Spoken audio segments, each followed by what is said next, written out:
চাতক প্রায় নিশে চেয়ে আছে কালো শশী, আমি হব বলে চরণ দাসী, হব বলে চরণ দাসী।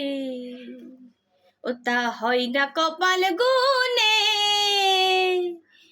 ওটা হয় না কপাল গুনে, আমার মনের মানুষের সনে, আমার মনের মানুষের সনে মিলন হবে কত দিনে,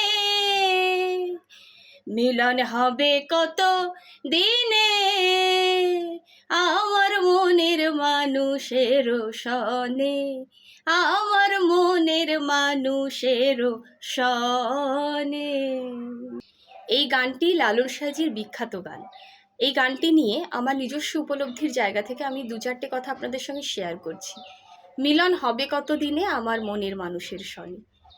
গানটা শুনে হয়তো শুনেই মনে হচ্ছে যে মনের মানুষ মানে আমরা আমাদের ভালোবাসার মানুষের কথা বলছি, কিন্তু গানটায় এই কথা বলে না। আমরা এই গানে মিলন কথাটা যেভাবে ব্যবহার করি সেখানে মনে হয় মিলন যেন পাশের বাসার কেউ, তা কিন্তু নয়। যারা গানটা গাইছেন আমার মনে হয় তারা জেনেই গাইছেন, তারপরও হয়তো যেটাকে আমরা বলি, কথাটা বলতেও আমার খুব খারাপ লাগছে, বাজারজাত করার জন্য আমরা অনেক সময় অনেক কিছু করে থাকি, কিন্তু মহাজনী পদ এটা কি করা যায়? একটু ভাববেন। ভীষণ কানে লাগে অমিলন যখন ওইভাবে বলা হয় না, প্রচণ্ড কানে লাগে। এই গানের মানে বিশ্লেষণ করার যোগ্যতা আমার নেই, সেটা আমার ধৃষ্টতা।